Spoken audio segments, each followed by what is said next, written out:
Buongiorno a tutti. Attendiamo ancora qualche istante affinché tutti riescano a collegarsi.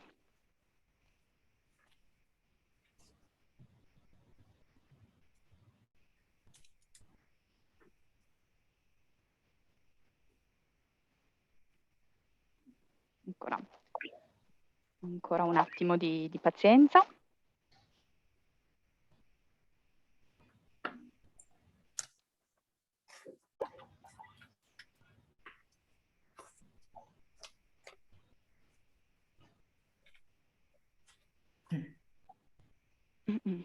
Vedo che il numero di partecipanti sta crescendo, quindi ancora qualche secondo e poi diamo il via.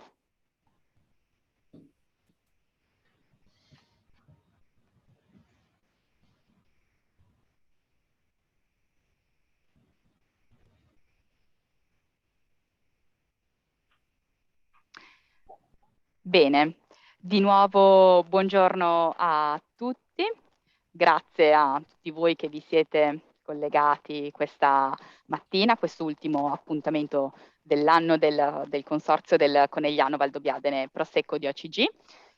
Prima di passare la parola a Maria Piazzorzi, moderatrice di questo webinar, vi voglio ricordare le solite informazioni tecniche per un miglior ascolto e condivisione. Saranno possibile fare delle domande, porre delle domande ai relatori al termine degli interventi e lo potrete fare digitandole, scrivendole attraverso i tasti chat o domande e risposte. E per voi della stampa collegata vi chiedo gentilmente di indicare il vostro nome e la testata di riferimento. Come di consueto i relatori non vedono, non vi sentono voi spettatori da casa e di conseguenza appunto potrete comunque porre delle domande ma appunto scrivendole. Per i relatori vi chiedo gentilmente di fare attenzione ai microfoni, di tenerli spenti nel momento in cui non dovete appunto intervenire. Non voglio rubare altro tempo e passo di nuovo a te la parola, Maria. E Buongiorno. allora buongiorno a tutti anche da parte mia, grazie a Renata Toninato e a tutto lo staff che lavora nella regia, tutto quello che non vediamo per far funzionare al meglio questo webinar. Il patrimonio futuro di una comunità è il titolo. A 4 giorni dallo stappare chissà quante bottiglie di prosecco a casa nostra per il Natale arriva anche il rapporto economico. Qualche numero è già uscito, insomma possiamo parlare di almeno 100 milioni di bottiglie di prosecco che sono state bevute, vendute per festeggiare nonostante tutte le difficoltà di questa pandemia. Adesso daremo i numeri, la parte economica, ma parleremo anche di altri aspetti come quello sociale e ambientale. Siete in tantissimi ad essere collegati, quindi saluto e dico anche ben ritrovati ai molti consorziati che sono con noi, imbottigliatori, viticoltori, chi commercializza questo che è diventato davvero un oro giallo del nostro territorio. Saluto i colleghi giornalisti, saluto anche le istituzioni collegate, in particolare se c'è il sindaco o qualcuno del comune di Valdobbiadene, perché a proposito di rapporto in natura, devo dire che appena mercoledì scorso una giovane cerva è entrata dentro al comune di Valdobbiadene. Evidentemente il rapporto con la natura di questo territorio è davvero importante. Avremo una fotografia precisa di quello che è successo e che sta succedendo. Il presidente Zaia ci ha mandato un saluto, ma prima presento tutti i relatori, a partire da Elvira Bortolomiol, che è la presidente, la neopresidente del Consorzio di tutela Conegliano Valdobbiadene Prosecco di OCG, ed è al suo esordio. Un altro esordio è quello del direttore del consorzio Diego Tomasi, che peraltro da 25 anni almeno credo si occupa del terroir della Glera.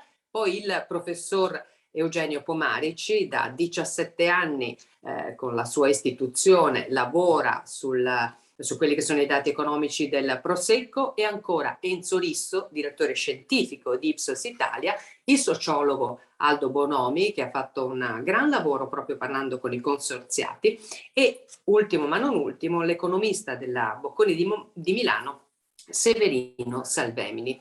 Vi dicevo dei saluti istituzionali, quello del presidente del Veneto Luca Zaia, che non può collegarsi perché ha dei concomitanti impegni. Inoltre ci scrive però che la presentazione del rapporto è sempre un momento per fare il punto sull'andamento del Conegliano Valdobbiadene nel Prosecco superiore di OCG, sui mercati, ma anche sulle sfide che il consorzio di tutela ha affrontato nell'ultimo anno, nel corso di quest'anno, e sugli obiettivi del futuro. Importanti risultati sinora non sono mancati, ma l'attenzione deve continuare a 360 gradi, affrontando quelle sfide del settore che riguardano la sostenibilità ambientale e sociale, la lotta a fenomeni come l'Italian Sounding oppure le frodi alimentari e anche la difesa di un prodotto da iniziative come quella del Prošek croato, che creano confusione nei consumatori. Tutto ciò, dice Zaia, è possibile farlo facendo squadra, creando sinergie fra gli operatori, il consorzio di tutela, le organizzazioni dei produttori, il mondo scientifico e le istituzioni, per assicurare l'eccellenza qualitativa, racchiudendo nel prodotto la sintesi dell'essere nato da un territorio che è patrimonio dell'umanità UNESCO e da una comunità che vanno salvaguardati. Naturalmente il presidente Zaia ci augura buon lavoro anche per le future progettualità e rivolge i suoi saluti a tutti i partecipanti. Allora direi che adesso è il momento davvero di dare la voce e di ascoltare cosa ha da dirci la presidente Elvira Bortolomiol, dicevamo eletta lo scorso luglio, quindi al suo debutto, e naturalmente mi piace anche sottolineare che è la prima presidente donna. Bene, buongiorno. Buongiorno a tutti, buongiorno davvero, grazie Maria Pia, grazie alle parole del Presidente Zaia e grazie ai relatori che oggi sono qui dando un contributo decisamente importante e degli spunti che serviranno poi come elementi di conoscenza per poi progettare il nostro futuro. Grazie anche agli istituzioni, ma grazie anche a coloro che sono collegati con noi, siete in molti. Questo è importante perché segna oggi una giornata dove matureremo insieme delle altre consapevolezze.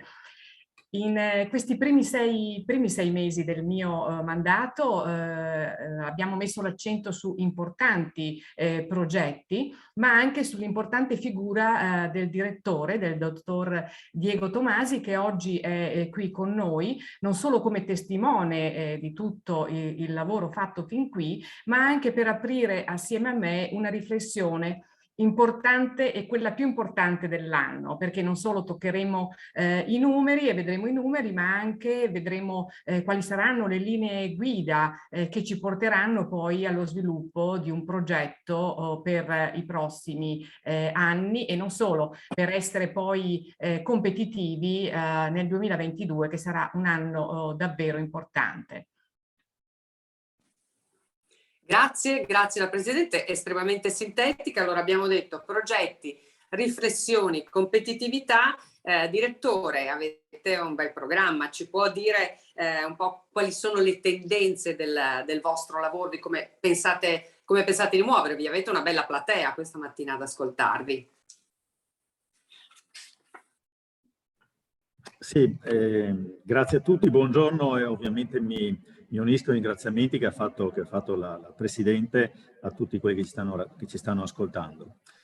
È vero, da un mese e mezzo sono il nuovo direttore, però vi devo fare una confessione. Nonostante sia passate già alcune settimane, ancora giorno dopo giorno mi stupisco di quante cose questo consorzio faccia, di quanto impegno ci sia dietro alle persone che sono qui, di che attività di programmazione, di sponsorizzazione, di divulgazione, di organizzazione di eventi, è tutto fatto con grandissima professionalità e soprattutto anche con metodi sempre moderni. Ma poi accanto a tutto questo lavoro di divulgazione c'è anche il lavoro di ricerca, i progetti PSR, ci sono le certificazioni, c'è il protocollo viticolo, c'è tutto il sistema di vigilanza, l'avete nominato prima, quanto sia importante anche vigilare e tutelare la nostra denominazione.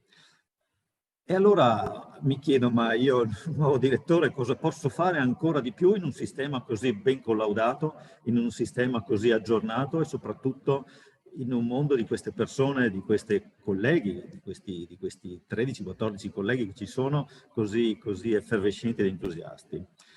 E certamente, come ho detto il giorno del mio insediamento, non possiamo dimenticare che il nostro obiettivo è quello di comunicare sempre l'unicità, l'autenticità e la distintività di questa nostra denominazione. Ci sono tutti gli elementi per poter comunicare quanto vi ho detto e soprattutto dobbiamo insistere ancora di più sul comunicare i grandi valori di questa nostra denominazione. Però credo questo non sia del tutto sufficiente, in quanto ormai è evidente che tutti quanti noi siamo investiti da un'onda che ci accompagnerà anche per i prossimi anni, un'onda che sarà sempre più grande e che va sotto il nome di ambiente. E cioè noi per il futuro, ed è questo credo uno degli obiettivi principali, dobbiamo programmare, progettare il futuro di questo nostro territorio. È vero che è l'unico in Europa ad essere glifosate free e qui dobbiamo sicuramente ricordare l'importanza di questo risultato e quindi dare merito anche al precedente presidente Innocente Nardi. Ma non basta, noi abbiamo altre sfide, cioè dobbiamo, credo, cercare di limare tutte quelle scorciatoie che molto spesso si sono prese per raggiungere degli obiettivi. Perché questo? Perché noi abbiamo degli obblighi adesso importantissimi nei confronti dell'UNESCO, abbiamo degli obblighi nei confronti dei consumatori, ma abbiamo soprattutto degli obblighi anche nei confronti della popolazione, di chi vive intorno a noi e di chi deve condividere con noi questa nostra attività. Ecco, quindi che compare proprio il termine anche che viene riportato nel titolo di oggi di comunità. Siamo una comunità che deve condividere, una comunità che deve collaborare. Tutto questo è già iniziato, dobbiamo assolutamente farci carico in futuro di portare sempre con maggior determinazione questi elementi. Però sono anche le cose che ci racconteranno i nostri relatori oggi, perché non parleranno solo di mercati, ma parleranno anche di società e parleranno di futuro. Ecco, quindi il ruolo di questo consorzio è un ruolo importante, ma soprattutto credo che noi potremo raggiungere questi obiettivi se sapremo continuare, come lo stiamo già facendo, a dialogare con le altre denominazioni, a dialogare con i centri di ricerca, a dialogare con gli organi regionali, con gli organi ministeriali. Quindi questo sarà un po' il lavoro che ci aspetta davanti, ma devo senz'altro ringraziare le persone che ho già nominato, a partire dalle colleghe che si occupano della promozione, ma anche di chi si occupa di tutta la parte amministrativa, ma basti solo pensare anche a chi quotidianamente consegna puntualmente le fascette alle 200 aziende che ne fanno richiesta e quindi ecco a queste 200 aziende dietro le quali ci sono 3.000 viticoltori che grazie a loro fanno quotidianamente questa nostra denominazione, questo nostro vino unico al mondo.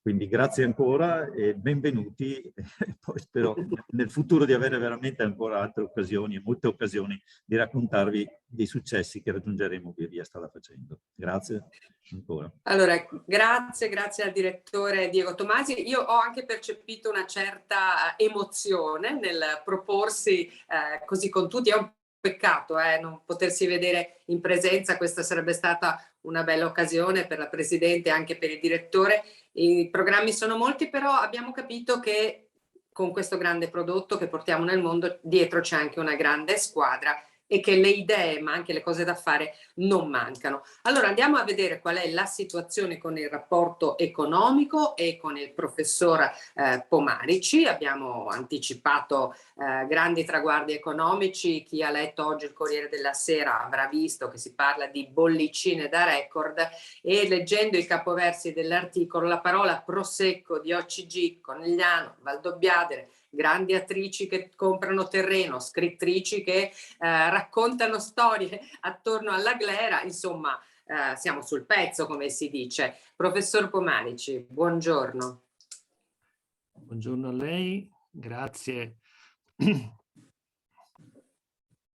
al consorzio che continua a darci la possibilità di lavorare sul rapporto annuale. E questa mia relazione sarà a cavallo appunto tra il 2020 e il 2021. I dati del 2020 erano stati già presentati in primavera, ma diciamo li riepilogherò per poi passare a una presentazione di ciò che è successo nel 2021.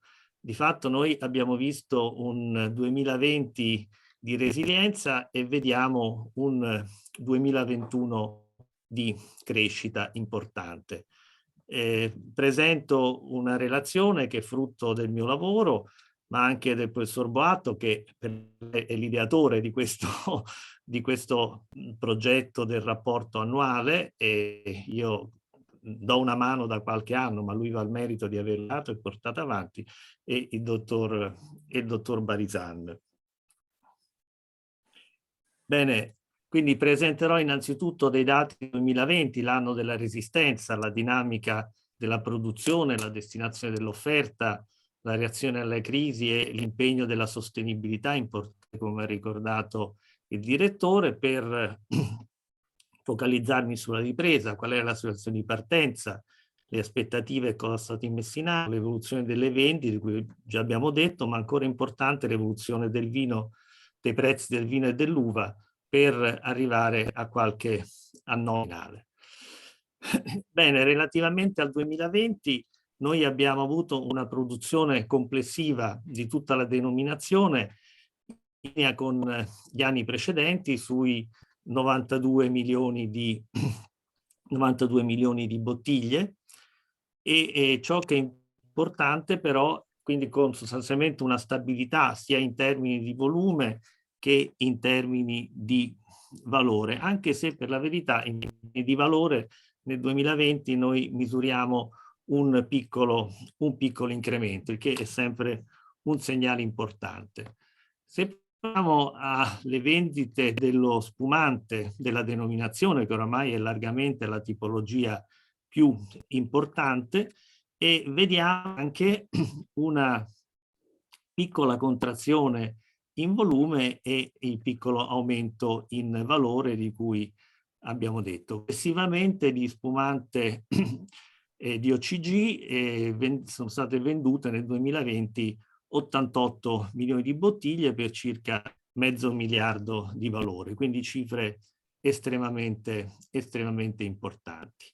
Quindi il 2020 è un anno di stabilità complessivamente rispetto al 2019, nonostante gli enormi problemi che ci sono stati. È chiaro che un segnale positivo comunque è che nel 2020 la tipologia Rive, quindi i prodotti più legati alle specificità territoriali, hanno visto un incremento importante sia in volume che in valore, quindi questa tipologia nata nel 2019, con la riforma diciamo della denominazione del 2009, incomincia a esprimere dei quantitativi e dei valori significativi, il che è sicuramente una cosa molto importante e coerente con il riconoscimento dell'UNESCO alle colline di Conegliano e Valdobbiadene. Rispetto a questa stabilità complessiva di volumi e di valori, però abbiamo registrato delle riallocazioni delle destinazioni abbastanza importanti. Il grafico ci mostra con chiarezza che nel 2020 abbiamo avuto una contrazione delle spedizioni all'estero, anche se la riduzione della prestazione della denominazione sui mercati esteri del Conegliano Valdobbiadene è stata meno importante di quella complessiva del vino italiano, e un aumento delle vendite in Italia. Complessivamente abbiamo il 41% della produzione esportata nel 2020 contro il 59% venduta sul mercato nazionale. Questo è un primo cambiamento importante, sicuramente congiunturale, ma quello che è interessante è vedere che è successo poi nel mercato nazionale e nei mercati esteri. Nel mercato nazionale noi abbiamo visto un aumento della quota della produzione commercializzata dalle centrali di acquisto, che sono diventate il canale primo in valore e in volume, e una crescita notevolissima del commercio elettronico, che è cresciuto in volume di più del 300%, in valore di più del 400%, 1 milione di bottiglie commercializzate per 9 milioni di euro. E invece una riduzione della quota venduta dal canale tradizionale, che include la ristorazione, che come sappiamo è stata particolarmente colpita nel 2020, una riduzione della vendita diretta e una riduzione di grossisti e distributori. Alcune di queste variazioni avranno una natura congiunturale, quindi ci aspettiamo già nel 2021 vedere la crescita nuova del canale tradizionale, della vendita diretta, e forse strutturali saranno invece le variazioni relative alle centrali di acquisto, che manterranno la loro posizione, e la riduzione dei grossisti e distributori, perché la loro funzione sarà assorbita probabilmente in parte dalle centrali di acquisto. Sui mercati esteri nel 2020 vediamo una riduzione delle vendite del Regno Unito, che è il primo cliente estero del Conegliano Valdobbiadene, ma qui parliamo di un rimbalzo perché le importazioni erano raddoppiate nell'anno precedente per far fronte ai rischi legati alla Brexit, una riduzione sugli Stati Uniti in linea con l'andamento complessivo di quel mercato e forse scelte strategiche degli esportatori, però importante l'aumento delle vendite in Germania, che è il secondo cliente, la Federazione Russa, in Giappone e in numerosi altri mercati. Quindi una prestazione all'estero, nonostante tutto, nel 2020 sicuramente molto, molto buona. E sicuramente nel 2020 sono continuate le attività a favore della sostenibilità in vari ambiti. Intanto, per quanto riguarda la sostenibilità del vigneto, ci sono stati importanti progetti di valorizzazione ambientale e paesaggistica, importanti progressi nella gestione agronomica, e tra l'altro circa il 40% delle case spumantistiche hanno aderito al Sistema Nazionale di Qualità di Produzione Integrata, e la quasi totalità delle altre aderiscono al protocollo viticolo. Poi abbiamo grande diffusione dei sistemi supporto alle decisioni, monitoraggio, uso di biostimolanti, e sul piano della meccanizzazione un forte incremento delle macchine irroratrici a recupero e trattori con riduzione delle emissioni, e riutilizzazione e riciclo dei materiali del vigneto. Importante anche gli miglioramenti di sostenibilità in cantina, quindi adozione di schemi certificati di gestione ecosostenibile, utilizzazione di materiali più in linea con le esigenze di riduzione dell'impatto ambientale, risparmio energetico importante, quindi riduzione della impronta carbonica. Importanti anche le iniziative per la sostenibilità sociale, quindi 80% delle case spumantistiche impegnate per migliorare la qualità del luogo di lavoro, formazione per migliorare la qualità delle materie prime, sensibilizzazione per un consumo sostenibile e responsabile, poi iniziative dirette sul territorio di tipo sportivo, culturale e solidaristico, quindi un impegno significativo. Ma a parte queste iniziative che già duravano da parecchio tempo, nel 2020 le imprese hanno messo in atto delle azioni specifiche per dire alla crisi.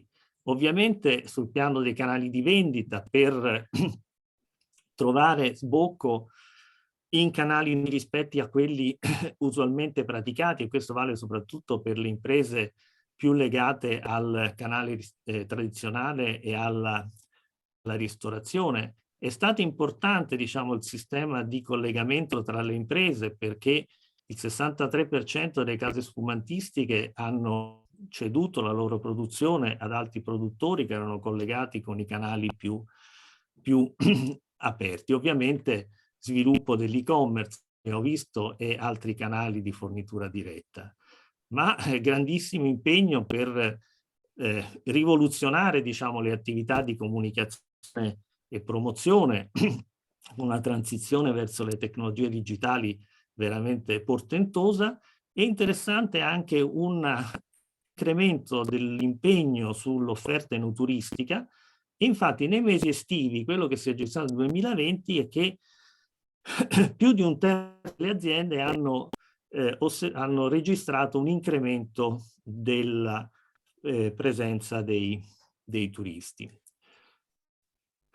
E ancora in termini di reazione alla crisi, nel 2020 rafforzamento del personale amministrativo e commerciale, aumento dell'ingresso di giovani nelle aziende, aumento della capacità installata delle autoclavi e di fatto anche un aumento del numero di case sfumantistiche che sono arrivate a circa 200. Quindi un anno in cui il risultato che si è osservato, cioè tenuta delle posizioni, non è stato casuale, ma è stato il risultato di un impegno straordinario su molti fronti. E quindi possiamo passare al 2021. Da dove si partiva? E si partiva da una vendemmia 2020 che era stata prudente dal punto di vista delle rese, che erano state abbassate a 12 tonnellate ed era stato programmato lo stoccaggio amministrativo. Quindi si apriva l'anno con una disponibilità libera di prodotto di 774.000 ettolitri, meno 10% rispetto al 2020, con quantitativo stoccato di circa 100.000 ettolitri, con aspettative che non erano comunque altissime, perché più della metà delle imprese si aspettava una tenuta o una riduzione addirittura del mercato. Ma comunque, nonostante ciò, la denominazione affrontata il 2020 nel 2021 mettendo in campo nuove iniziative per rafforzare il legame con il mercato. Ancora grande impegno sull'enoturismo, quindi 80% delle case sfumantistiche programmavano iniziative per rafforzare l'enoturismo, diversificazione delle vendite e intensificazione delle attività online con o senza degustazione. Ma scoperta, diciamo, l'importanza e le opportunità della digitalizzazione, un 2021 segnato anche da importanti interventi sul piano delle tecnologie di informazione e della comunicazione.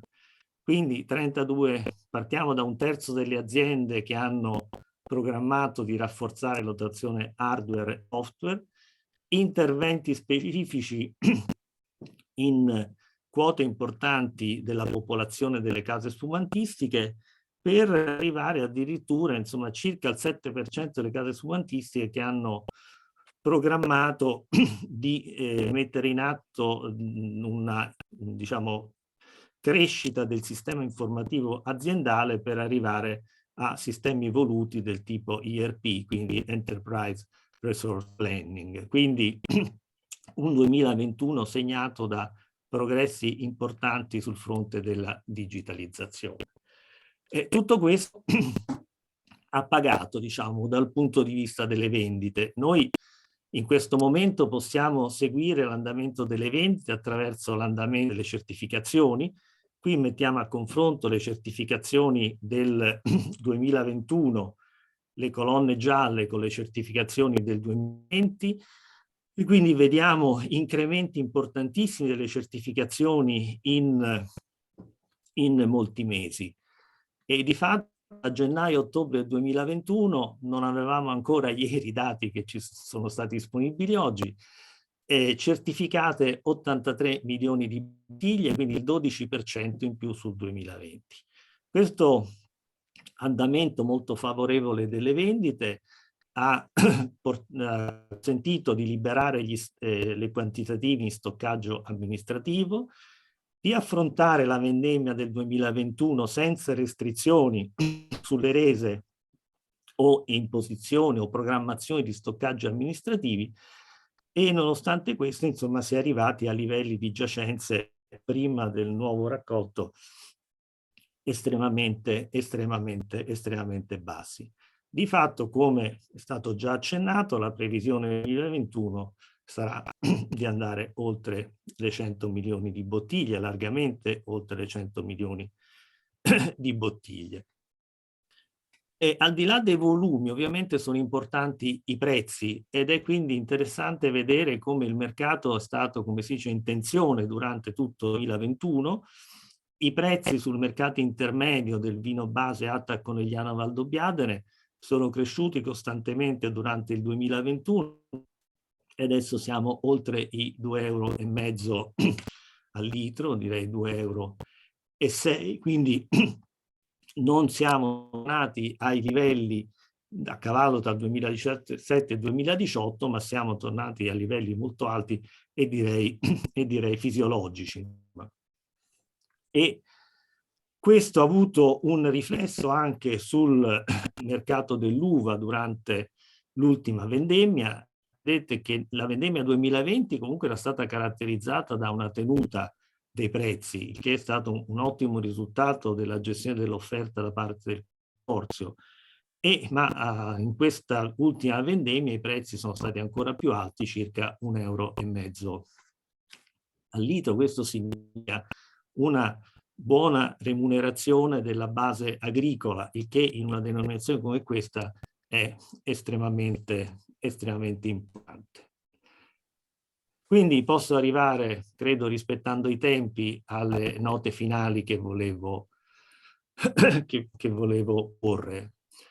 Beh, un 2020 in un certo senso di successo, qui ha seguito un 2021 a cui si è vista anche un successo basato sulla ripresa. Questo appunto non è stato casuale, è stato il risultato dell'applicazione di nuove pratiche di promozione e distribuzione, di un grande impegno per la digitalizzazione e di una sostenibilità ambientale e sociale che diventa economica, che è riconosciuto. Quindi un'offerta in sintonia, diciamo, con lo spirito dei tempi.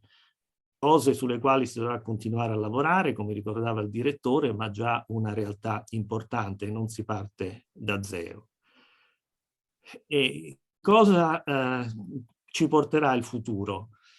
Gli istituti di ricerca più qualificati stanno diffondendo dei bollettini di previsione sul futuro del mercato del vino estremamente positivi.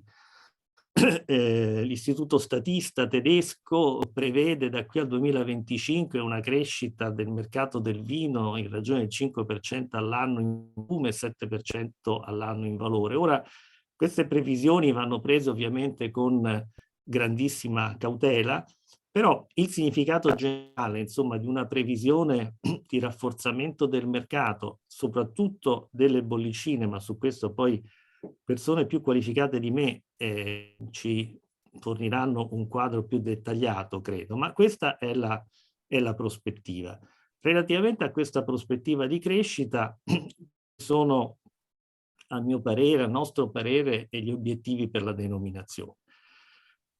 Chiaramente bisogna sfruttare questo vento favorevole del mercato e anche, direi, dato il tema cruciale della digitalizzazione e della sostenibilità ambientale e sociale, le opportunità che potranno venire dalla riforma della politica agricola comunitaria che andrà in vigore il 1° gennaio del 2023 e anche, diciamo, opportunità che potranno essere legate al piano nazionale di ripresa e resilienza che dovrebbe intervenire sui fondi dello sviluppo rurale.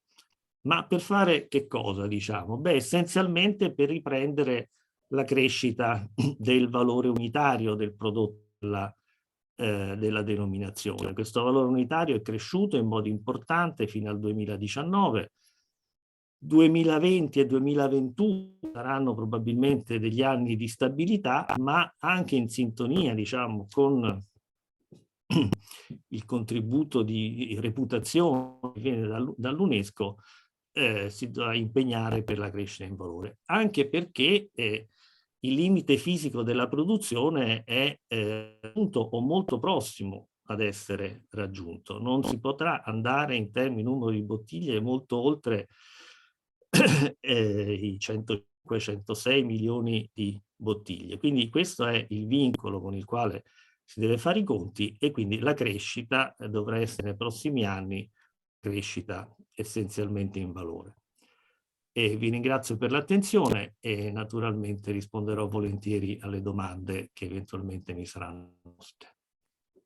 Grazie davvero al professor Eugenio Pomarici, che ricordiamo è ordinario di economia politica e politica agraria dall'Università di Padova, nonché responsabile scientifico del rapporto economico che è stato appena presentato. Ci ha dato veramente molti spunti.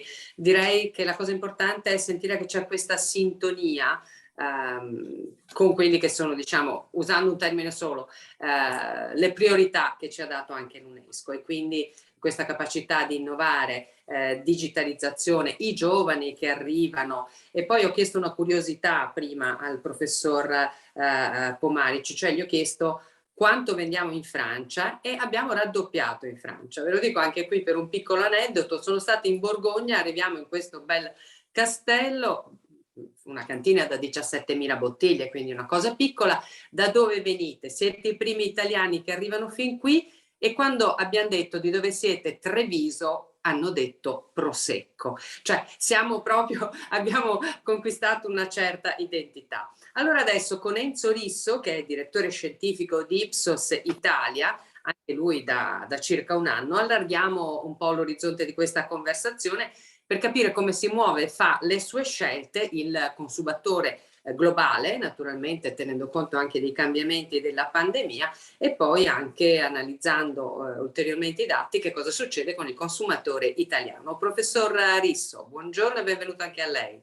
Grazie, buongiorno, grazie sempre per il cortese invito, che è sempre piacevole da corrispondere. Io vi presenterò alcuni dati, diciamo, più generali a livello, diciamo, dei principali paesi del mondo, e poi con due zoomate, uno sul vino in generale e uno poi proprio sul Conegliano Valdobbiadene, così poi arriviamo un po' a cascata ad una riflessione più complessiva di quello che sta cambiando. Vediamo se condividiamo la presentazione.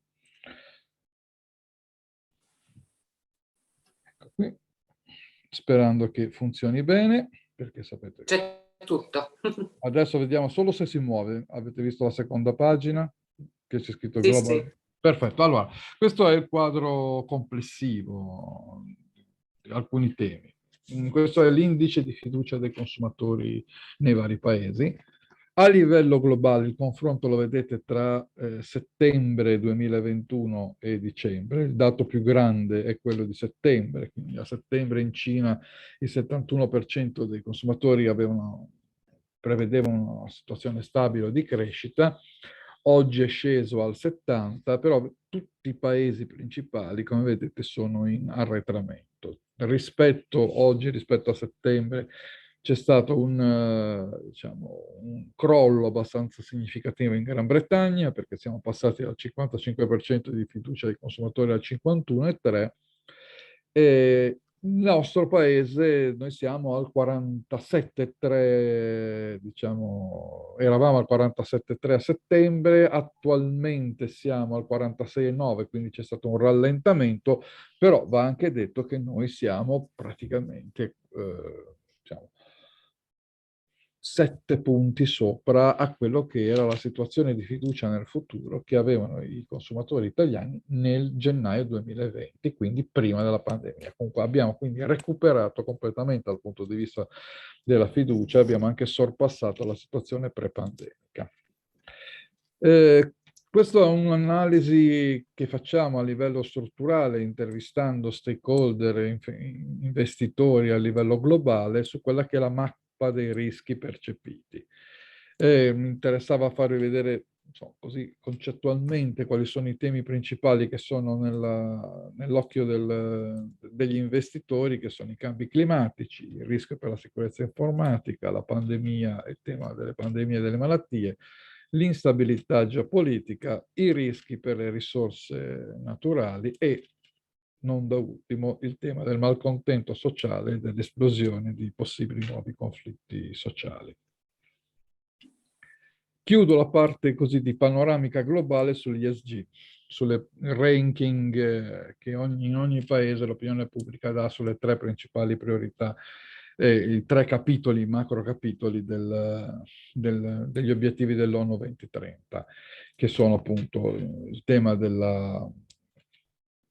migliorare la società, che è quello che trovate adesso evidenziato in viola, che sono quello che trovate in verde della lotta contro i cambiamenti climatici, e infine il tema della governance, che è in arancione.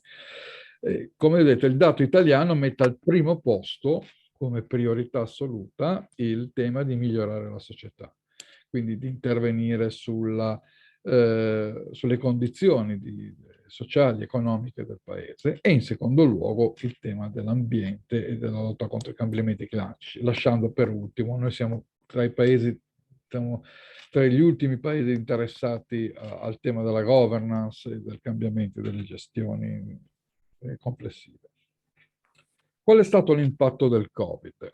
Un primo sguardo è chi dopo il Covid pensa di cambiare o restare uguale a se stesso. Come vedete abbiamo 2 universi, che sono un universo maggioritario che sta pensando, sta mettendo in discussione la propria scala delle priorità, e a farlo sono soprattutto le donne, seguite dalle persone della generazione X più o meno, cioè i 30-50enni, compreso persone che sono più o meno sempre collocate nel ceto medio-basso.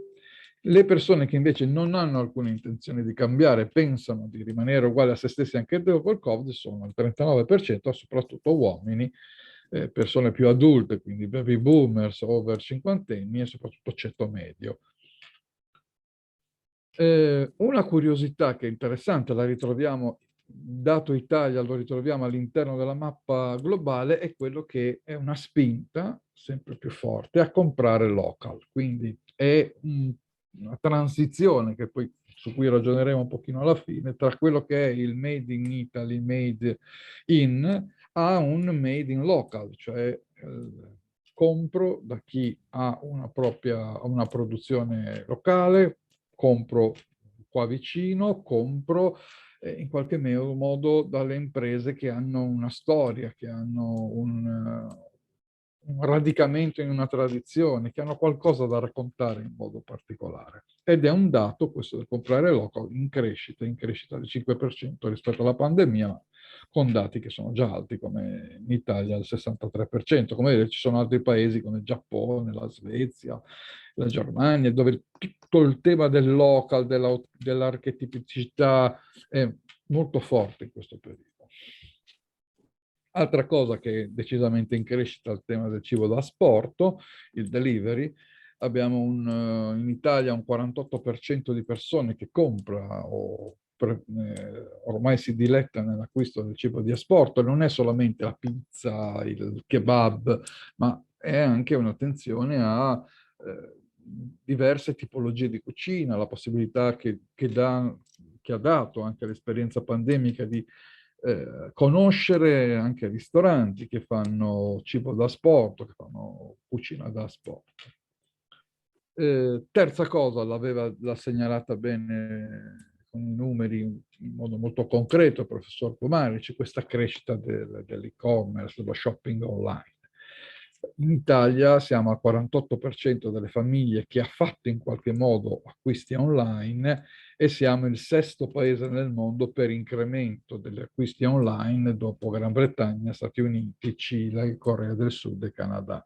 Stiamo parlando di un più 37% rispetto alla fase pre-pandemica, quindi l'online è vero che nel tempo piano piano è disceso, ma comunque resterà un tratto del modo di fare acquisti oggi delle persone, e questo comporta anche un cambiamento rispetto ai produttori, e cioè soprattutto nell'universo del vino, lo ha fatto vedere bene il professor Pomarici già, c'è la crescita dell'e-commerce porta non solo a un minor peso di grossisti e distributori, ma porta soprattutto una maggior esigenza da parte delle cantine, dei produttori, dei trasformatori, a entrare direttamente in relazione col consumatore, a raccontarsi rispetto al consumatore, a essere in prima linea nel raccontare se stessi il proprio prodotto direttamente al consumatore. Ultimo tema di questo capitolo è quello della concezione della sostenibilità. Ne avete cominciato ad accennare. Il tema della sostenibilità, come vedete, nell'opinione pubblica italiana non è solo ambiente. Come vedete, la maggioranza dei consumatori sostiene che sostenibilità vuol dire che le aziende devono occuparsi dell'ambiente e delle condizioni di lavoro con i dipendenti, oppure dell'ambiente, delle condizioni di lavoro dei dipendenti e del rapporto con la comunità. Quindi c'è una visione di sostenibilità totale che coinvolge l'ambiente, la comunità e il modo con cui e l'etica del lavoro in qualche modo. 3 slide sull'evoluzione nei consumi di vino. Questo è una parte, sono alcuni dati che ho già presentato all'interno del rapporto che ho fatto insieme a Mediobanca e a SACE sul vino, che è stato presentato a Vinitaly pochi mesi fa, che trovate tranquillamente in rete sia sul sito di SACE sia sul sito di Mediobanca, ma sul sito di SACE, insomma, il rapporto lo trovate sicuramente. Alcune segnalazioni che mi vengono da raccontarvi. Mi collego sempre al tema dell'online perché questo slide ci aiuta a capire un cambiamento. Cioè, prima della pandemia noi avevamo circa il 71% che non aveva mai visitato un sito online di un produttore, o il 74% che non aveva mai visitato un sito online di un'enoteca. Come vedete, la quota di chi non ha mai visitato questi siti si sono ridotte. Siamo passati dal 61 al 64% per quanto riguarda il produttore, dal 74 al 69% dell'enoteca, a dimostrazione che questa ricerca, no? Mentre vedete su Amazon, chi comprava vino a Amazon, diciamo, si è un po' anche ridotto. Prima ne comprava di più, adesso invece chi comprava anche su Amazon, chi comprava nei siti dei supermercati sta transitando sempre di più a cercarsi invece il produttore, la cantina particolare, quindi sta sempre di più cercando la peculiarità, quindi saltando in qualche modo l'intermediazione. Altro elemento è sulla spesa per una bottiglia di vino.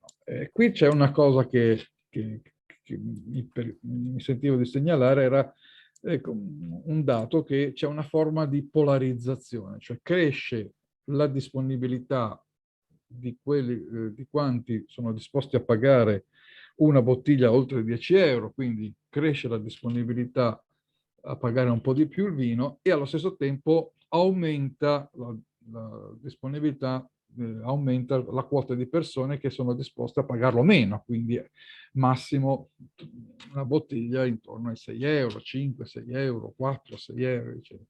Quello che si è contratto è la disponibilità a pagare un prezzo intermedio tra i 7 e i 10 euro. Quindi, come vedete, sui 7 e 10 euro sono tutti in calo, c'è in centro Italia, le donne, nord-est, c'è un calo. Quindi c'è una polarizzazione tra chi è disposto a pagare di più, che sono però una minoranza, e chi è disposto, chi invece cerca di risparmiare anche sul vino. Quindi questa polarizzazione che va un po' a comprimere, a schiacciare le bottiglie di prezzo intermedio nella scala che abbiamo costruito.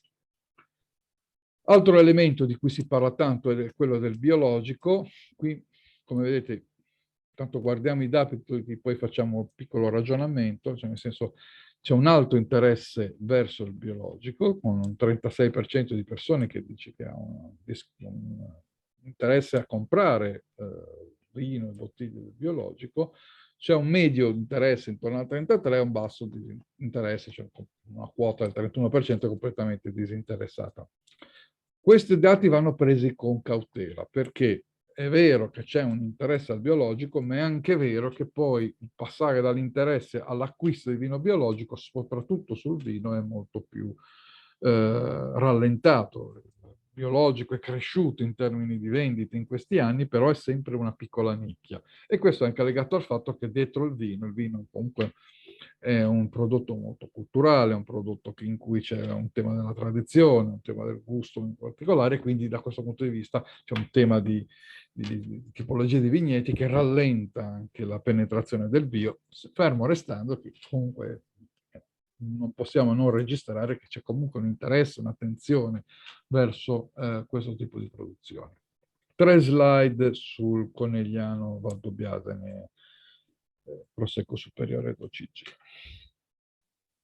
Questa è la notorietà, ci raccontava la nostra amica Zorzi cosa gli è successo in Francia. In Italia l'OCG è conosciuto al 74% dei consumatori di vino. Sono un po' più uomini, un po' meno donne da questo punto di vista, sono persone un po' più adulte e un po' meno giovani, però insomma, sui giovani siamo comunque al 67%, quindi si sta anche in gran parte recuperando. È più conosciuto a nord-est e a nord-ovest, quindi nel nord e un po' meno al sud, come vedete dai dati. Qual è l'immagine che ha tra i consumatori il Prosecco d'OCG? Diciamo le top 5, quindi quali sono i tratti dell'immagine? Che è un vino che fa sentire bene, che è un vino che ispira amicizia, che vedete sono date all'83-82%, un vino che è in simbiosi con il suo territorio, e poi c'è una quota di persone che dice un vino trendy, e soprattutto una quota, il 78%, che dice che è un prodotto culturale. Quindi, come vedete, è un profilo, in generale, un profilo top, cioè, ma la cosa che a me che piace sempre è, ci sono 3 dati che mi piacciono molto, no? Un vino che mi fa sentire bene, perché voglio dire, questo è un dato di consolidamento, non c'è un fattore solo di moda, ma c'è il fatto che le persone sono legate, perché bere Prosecco Superiore li fa sentire in armonia con se stessi. Un vino che è in simbiosi col suo territorio, quindi questo aspetto dove il tema del prodotto culturale è strettamente legato alla dimensione della sua storia, del suo legame, del ruolo, del rapporto che c'è tra il luogo di produzione e il prodotto che esce, e poi il fatto che appunto è un vino che in qualche modo ispira amicizia, quindi è un vino che si usa in modo diffusivo, da questo punto di vista. È un vino che vale per tutti i momenti, ma lo vale non solo perché è amabile, è facile da bere, tutto quello che si dice solitamente, ma perché è un vino che genera condivisione, genera legame, genera semplicità. Ultima cosa, sempre sul Conegliano Valdobbiadene Superiore, abbiamo fatto un'analisi su qual è il suo carattere, quindi come se fosse una persona, abbiamo provato a analizzare qual è il carattere, i tratti caratteriali di questo prodotto, e come vedete che viene definito un prodotto elegante, tradizionale, autentico, e poi allegro e fresco. Ecco, questa doppia veste, no? Di eleganza, tradizionalità e autenticità da un lato, e poi allegria, semplicità, freschezza dall'altro, che sono poi anche proprio il suo punto di forza, ma anche il suo modo di emergere all'interno del panorama competitivo tra i vari vini. Chiudo con alcuni topics, quindi con alcuni argomenti, diciamo, di riflessione. Queste che vedete, queste 10 punti, sono un po' le dinamiche globali che stanno caratterizzando il consumatore in divenire, il consumatore oggi, in una proiezione verso il nuovo anno. C'è il permanere e il rafforzarsi del tema della ricerca di naturalezza, in particolare il tema della naturalezza si lega con la salubrità. Il secondo elemento che si sta rafforzando sempre di più, che lo abbiamo visto nei dati sul comprare locale, è quello del local is genius locis, quindi il bisogno di genius loci, il raccontare una storia, l'essere un prodotto che ha un'identità, che ha un forte carattere identitario e archetipico. La terza cosa, a livello globale c'è una forte spinta al mangiare vegetariano, al vegano, e questo vuol dire anche saper raccontare il vino, raccontare il prosecco anche in una direzione di chi, quindi come accostamenti, come vino anche per mangiare e per rispettare le scelte vegane o vegetariane delle persone. E poi non va dimenticato che è forte in questo periodo la spinta e l'attenzione agli zuccheri. Noi abbiamo a livello globale un aumento dell'obesità più o meno nei vari paesi che oscilla tra il 5 e il 7, 5 e il 10%, quindi insomma il tema dell'attenzione agli zuccheri sta crescendo nei vari paesi. E la pandemia ha accentuato alcune caratteristiche, alcune tendenze, come il grazing, quindi il trionfo degli spuntini, quindi il bisogno di raccontare anche un prodotto che sia incapace di essere adatto e utile per tutti i vari momenti. L'essere sommelier a casa propria, è chiaro che è aumentato sia negli Stati Uniti che in Europa il numero dei pasti che si fanno a casa rispetto al passato, e quindi anche la ricerca di un prodotto che solitamente ha una connessione, l'essere sommelier a casa propria, anche con la ricerca online, di acquistare un prodotto particolare, di portarsi a casa delle cose particolari. E proprio sulla particolarità cresce la spinta verso la limited edition, cioè il fatto di entrare in possesso di qualcosa di unico o che solo pochi possono permettersi. E infine, 3 cose che sono significative, che sono un tema che cresce comunque, la green identity, quindi dove per green identity, come abbiamo visto, non è l'essere biologico, ma è come una casa produttrice di qualunque prodotto, a maggior ragione del vino, è in sintonia con la sostenibilità, in sintonia con l'ambiente, con il territorio. Questo si esplica anche in un packaging sempre più narrante, sempre più capace di parlare non solo di green identity, ma anche di storia, di identità, di modo di essere di un prodotto. E infine, quello che vedremo adesso dopo, nella prossima slide, il concetto del sense providing. Tutto questo perché? Perché sempre di più un consumatore è un consumatore storyteller, cioè un consumatore che compra per narrare se stesso.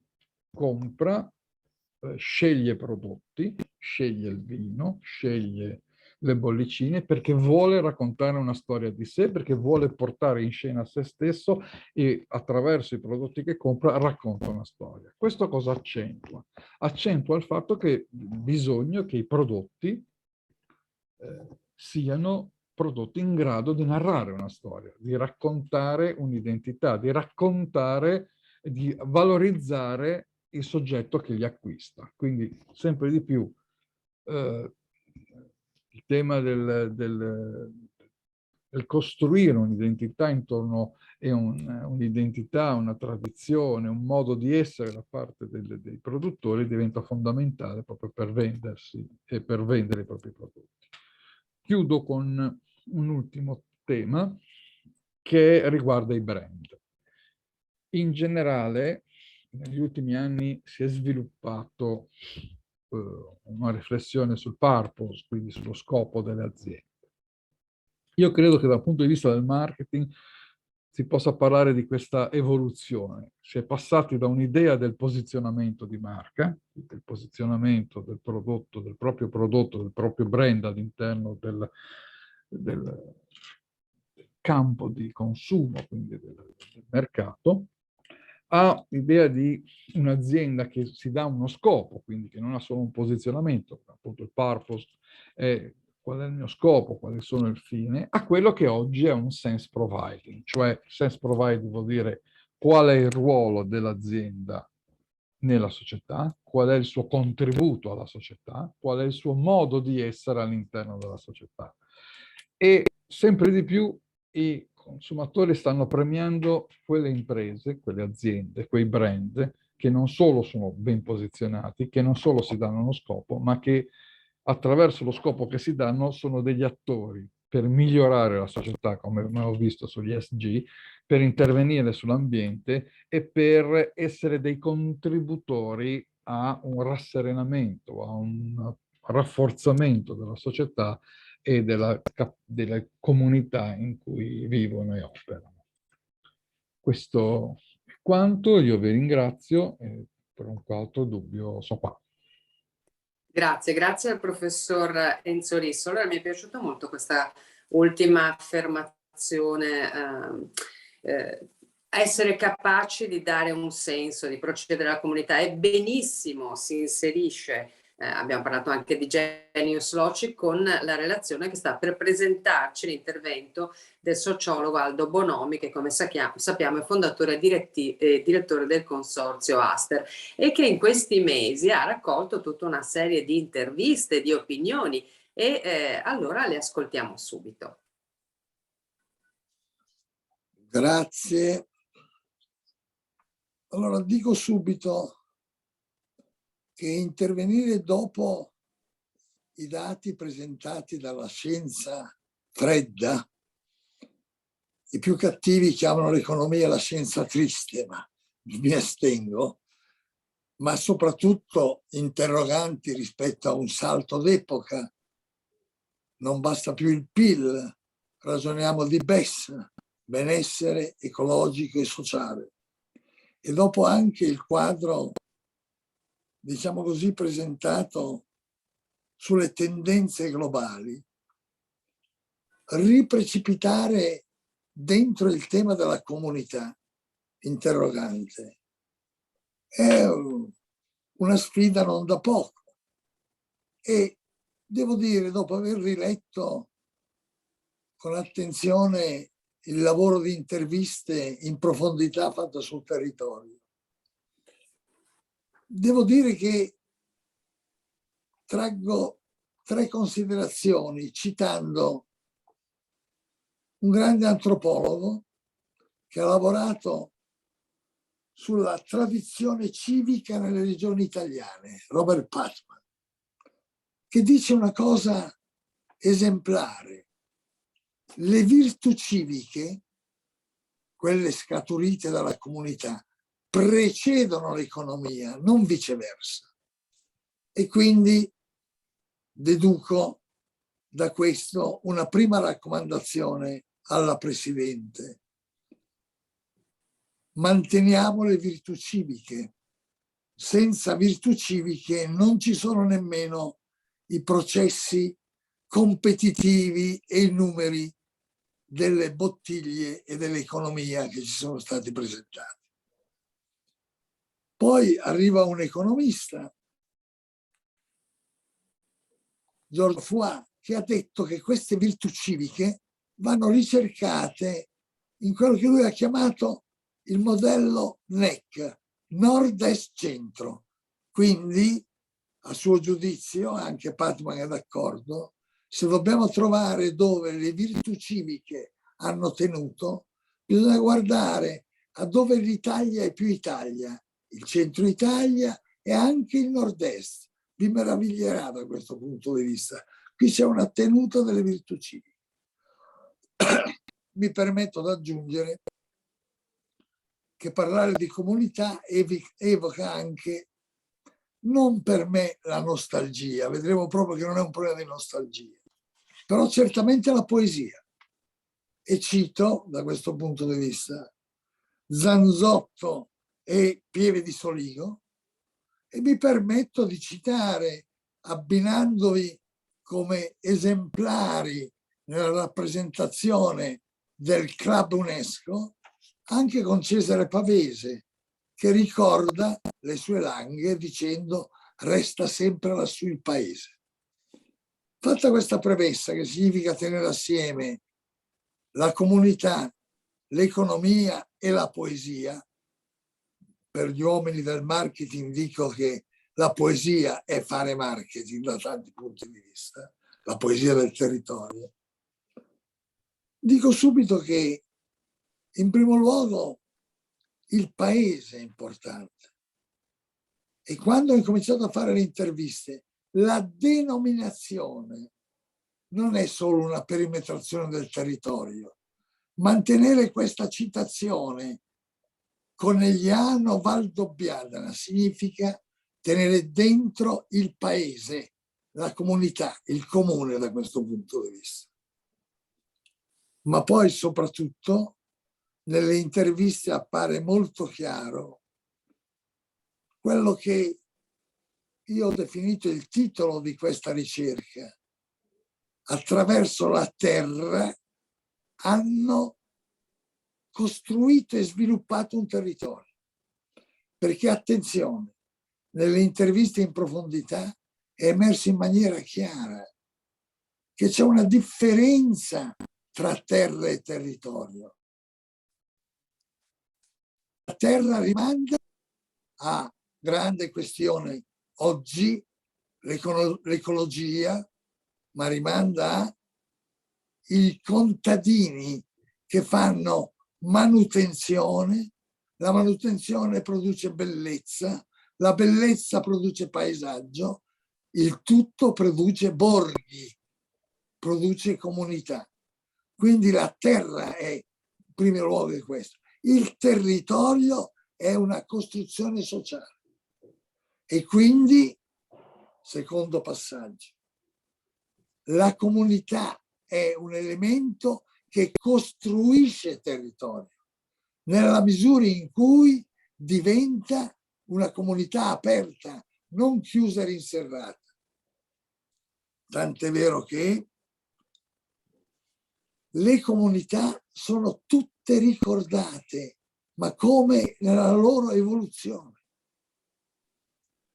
Addirittura si è andato a ricordare il 1923, dove con la stazione sperimentale vitivinicola, 1923, che rimanda poi all'evoluzione, quindi il rapporto della comunità contadina con i saperi. Ma attenzione, altro dato di memoria importante, l'incontro di quella comunità con una parola chiave molto importante per il consorzio, perché il consorzio è l'evoluzione di una parola chiave che si chiama cooperazione. E non sta a me ricordare qui, in questo momento, Giuseppe Toniolo e Francesco Fabbri. Giuseppe Toniolo, beato, e Francesco Fabbri, che hanno scavato e dato identità a quella comunità nel fare cooperazione. Molto importante, non chiusa, rinserrata, ma comunità aperta. E che cos'è il consorzio se non l'evoluzione di quel laboratorio, mi sia permesso di dargli una citazione, di cooperazione bianca, il NEC evocato da Giorgio Fouad, da Fouad. Del centro. Siamo nel laboratorio della cooperazione bianca da questo punto di vista. È solo negli anni 60 che quello spirito di cooperazione diventa consorzio, non il consorzio Valdobbiadene, Conegliano, Dodigi e Prosecco. E anche nel 66 c'è memoria, la strada del vino, non si chiamava strada del vino, e il DOC del 69. Attenzione, senza queste virtù civiche che ho elencato, non ci sarebbe il riconoscimento dell'UNESCO, patrimonio mondiale dell'umanità. Non ci sarebbe. C'è memoria di queste virtù civiche, ovviamente incardinate dal punto di vista dei saperi, nella scuola enologica e di viticoltura, che è diventato un grande laboratorio di sperimentazione. Quindi, primo dato, molto importante, siamo dentro una lunga deriva di evoluzione in cui tutti gli intervistati hanno memoria di questo processo. Secondo passaggio, hanno anche memoria, tutti quelli che noi abbiamo intervistato, dell'intreccio e di come negli anni 90 la dimensione agricola si è confrontata con l'esplosione della dimensione manifatturiera. L'Inox Valley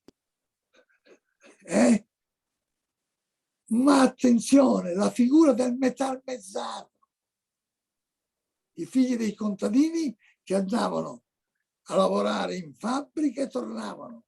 Questa dimensione qua è il confronto con questa dimensione, è il confronto con la dimensione del pullulare dei distretti manifatturieri.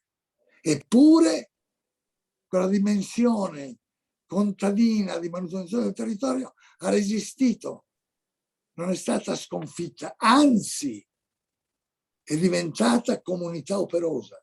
Questo è il punto vero. È diventata operosa diventando il distretto del Prosecco. Pensate voi, i distretti manifatturieri e il distretto del Prosecco. Siamo nel 2003. Questa è la situazione di cui hanno tutti memoria e quindi tutti quanti dicono, uso un ossimoro, ricordare il futuro. Il futuro di solito si immagina, non si ricorda, ma attenzione, ricordare il futuro oggi è fondamentale.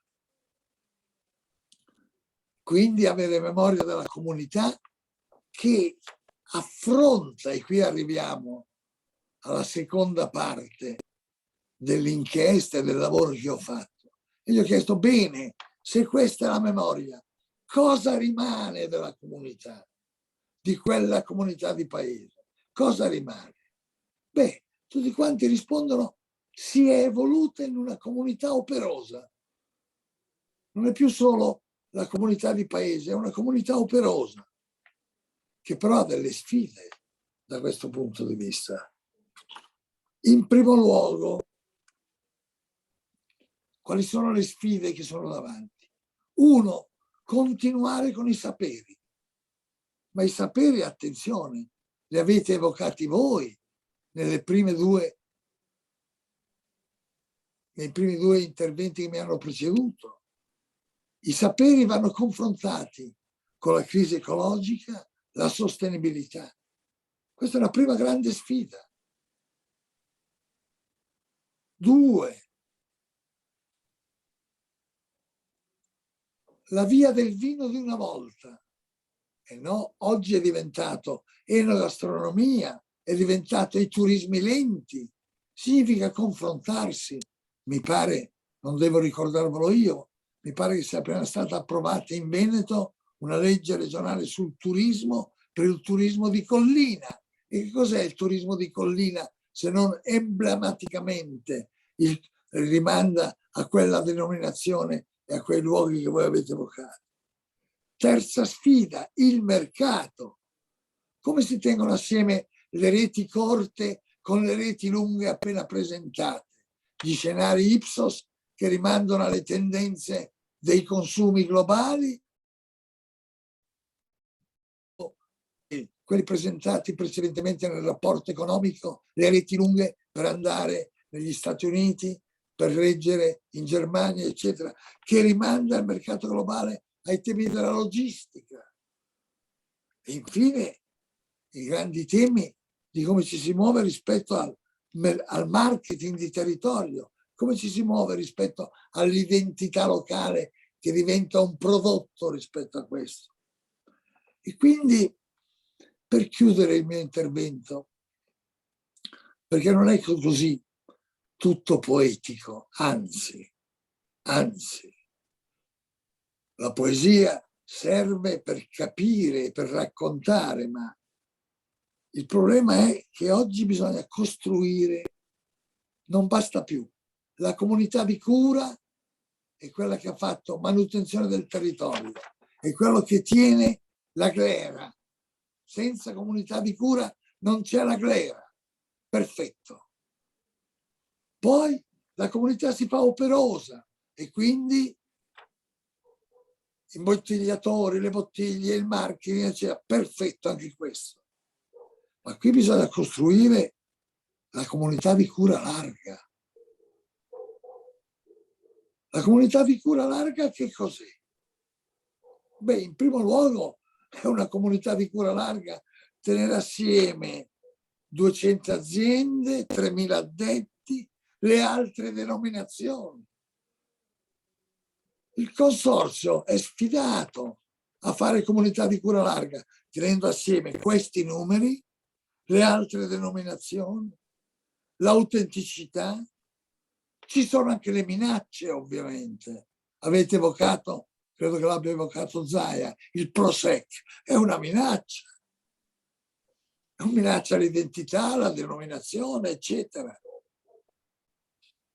Ma la comunità di cura larga significa tenere assieme contadini, imbottigliatori, forze sociali di rappresentanza,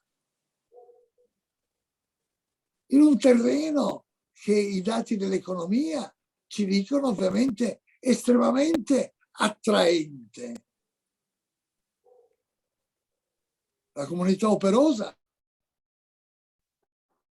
ha anche dimensione economica, competitiva, con tutto ciò che questo significa. La comunità è sfidata. La comunità è sfidata rispetto a questo, ma è sfidata, attenzione, perché quali sono le sfide che verranno avanti? Certamente una prima sfida sono le piattaforme digitali. Io adesso non sono un esperto, ma piattaforma digitale significa che rapporto fare con l'e-commerce, che rapporto c'è con la piattaforma digitale. Cosa significa l'innovazione da questo punto di vista? La piattaforma manifatturiera, che comunque c'è, il rapporto con la piattaforma agricola, che va mantenuta in conversione, la piattaforma agricola sfidata dai temi dell'ecologia e della sostenibilità. Ma attenzione, se non si tiene la piattaforma sociale, tutte queste piattaforme crollano. E la piattaforma sociale da cosa è fatta? Dall'evoluzione della comunità, da una comunità aperta, che tiene assieme sindaci, qualità della vita, soggetti, flussi che vengono avanti rispetto a questo. E quindi chiudo dicendo che a mio parere lo consegna alla Presidente. La Presidente, secondo me, il consorzio è di fatto la comunità larga. Il consorzio è una comunità larga che parte da quella cooperazione di Toniolo e di Fabbri e arriva in una comunità adeguata ai tempi, che tiene ad esempio mercato, competizione, problemi, ma in primo luogo garantendo la piattaforma sociale e ovviamente avendo memoria che non basta lo storytelling, bisogna continuare a fare il racconto. Senza racconto che tiene assieme la piattaforma sociale, la comunità diventa inoperosa e quindi la comunità va portata dentro le sfide dell'ipermodernità. Grazie. Grazie davvero ad Aldo Bonomi. Allora, comunità di cura, comunità operosa, comunità larga che è quella del consorzio. Allora noi adesso invitiamo il professor Severino Salvemini, economista, docente dell'Università Bocconi di Milano per il suo intervento. Vi ringrazio perché siamo quasi tutti stati praticamente nei tempi. Salvemini, buongiorno. Buongiorno, grazie dell'invito, buongiorno ai partecipanti collegati, anche ai relatori. Io credo, pur essendo un buon amico del Prosecco Superiore, di essere stato invitato oggi per l'esperienza che ho fatto al Ministero degli Affari Esteri quando abbiamo presentato recentemente una ricerca sugli stati generali della lingua e della creatività italiane nel mondo. Può sembrare un po' fuori tema stamattina, ma in pochi minuti vedrete che il collegamento c'è ed è anche forte.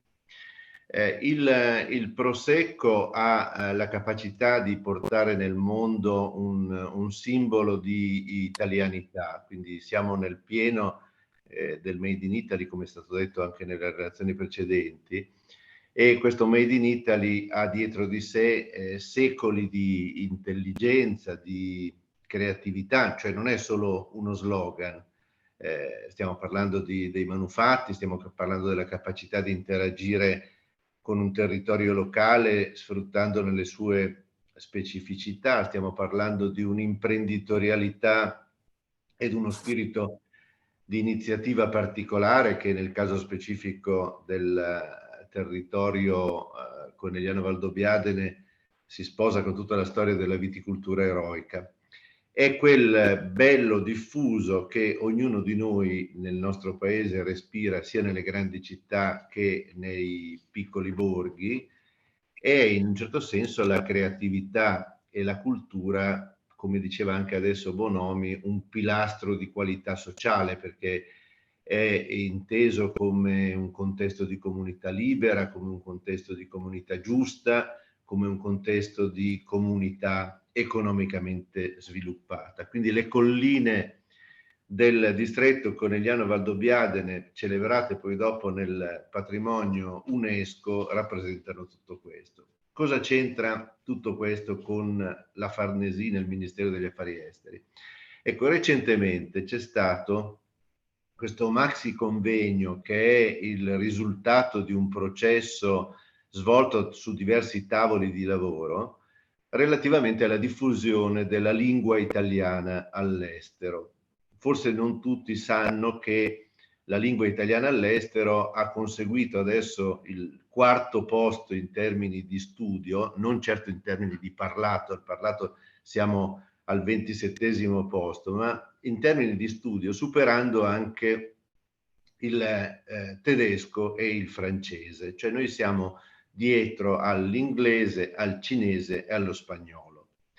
Ma la sorpresa più grande da queste statistiche è che non è che lo studio italiano all'estero venga fatto prevalentemente dagli italo-discendenti di seconda o di terza generazione. No, viene invece sempre di più fatto dagli amanti del bello e del bel fatto italofoni, cioè quello che Bassetti chiamava gli italici, cioè sono quella popolazione che adorano lo stile italiano, nel senso inteso come comune sentire, come modo di stare al mondo, come atteggiamento di fondo, e da questo punto di vista la lingua italiana, e qui vengo al motivo per cui credo di essere stato invitato oggi, la lingua italiana diventa ambasciatrice del Made in Italy. Cioè attraverso la lingua, attraverso le parole, attraverso il lessico, in un certo senso si spiega a tutta una serie di consumatori, potenziali di consumatori, ma anche potenziali interlocutori del nostro paese, che cosa sia il Made in Italy e che cosa siano i nostri prodotti in termini proprio di tradizioni, di storia.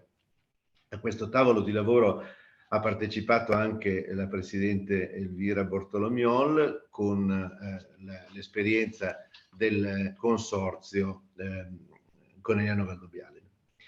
Ecco, non è che questo tema sia un tema solamente da italianisti. Io sono un economista, sebbene tristissimo, come dice Bonomi, perché l'economia è una scienza triste, però questo è un campo di italianisti, un campo di esperti di lingua, la Dante Alighieri, l'Accademia della Crusca, eccetera.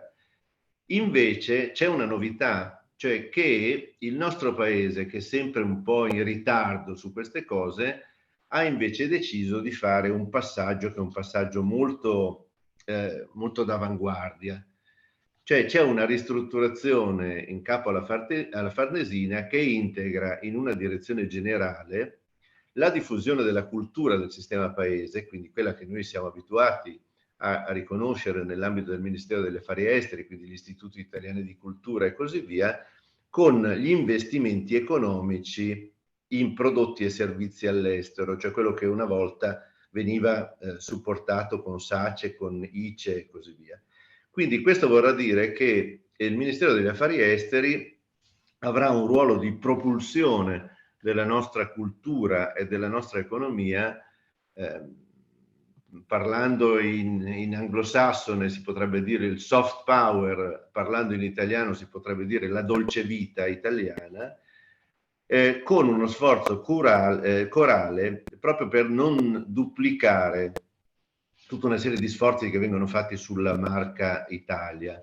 E qui quello che veniva prima illustrato dalla indagine Ipsos è molto interessante, cioè il Prosecco come prodotto culturale. Quindi c'è la possibilità che il contributo del Prosecco superiore alla e sottolineo superiore, perché nel momento in cui parliamo di lessico e parliamo di parole, bisogna anche spiegare maggiormente che cosa vuol dire superiore in Italia per un prodotto. Quindi il contributo del Prosecco superiore alla diffusione della reputazione della nostra marca.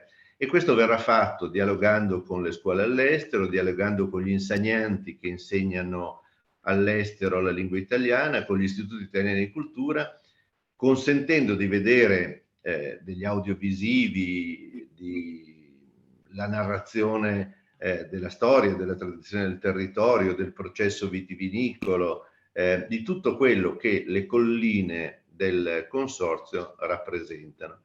Quindi credo che sia un'ulteriore diciamo, dimostrazione di quanto questo prodotto possa essere importante per illustrare, per fortificare, per amplificare l'autorevolezza del Made in Italy nel mondo.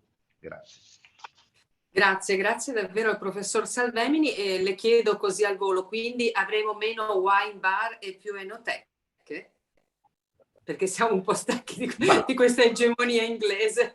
No, beh, sì, sicuramente in termini di etichette avremo più enoteche e meno wine bar, però se poi nei wine bar troviamo anche dei prodotti italiani va bene lo stesso.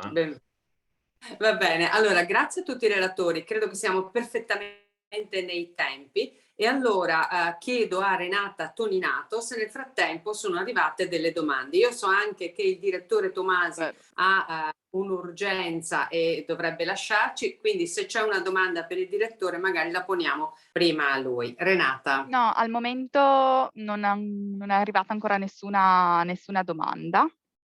Quindi, perfetto, no. Allora possiamo anche lasciare libero il dottor Tomasi che ha il suo appuntamento, che salutiamo e ringraziamo, e allora possiamo passare a cominciare a dialogare con la Presidente Elvira Bortolomiol per trarre delle conclusioni da questa nostra mattinata. Di sicuro abbiamo dato degli spunti ai miei colleghi, cioè ai colleghi giornalisti, non ultimo con l'intervento di Salvemini su questa novità della Farnesina, ma poi i numeri, il genius loci, la comunità larga, insomma abbiamo molte cose da commentare, Presidente.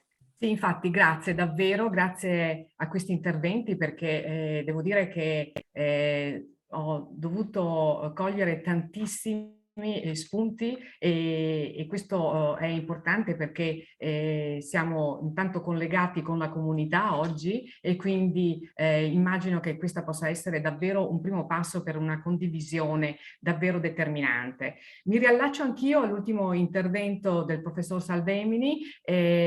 Ovviamente noi l'abbiamo coinvolto anche perché con la Bocconi abbiamo svolto una ricerca nel 2019 proprio legata allo sviluppo di questo distretto del Conegliano Valdobbiadene, che ha avuto un successo molto importante negli ultimi anni, coinvolgendo la comunità, coinvolgendo diciamo una percentuale di lavoro importantissimo, e non solo del lavoro legato a tutta la comunità, ma in particolare anche alla crescita dell'impiego delle donne, e questo ovviamente per noi è anche un aspetto davvero determinante per il futuro.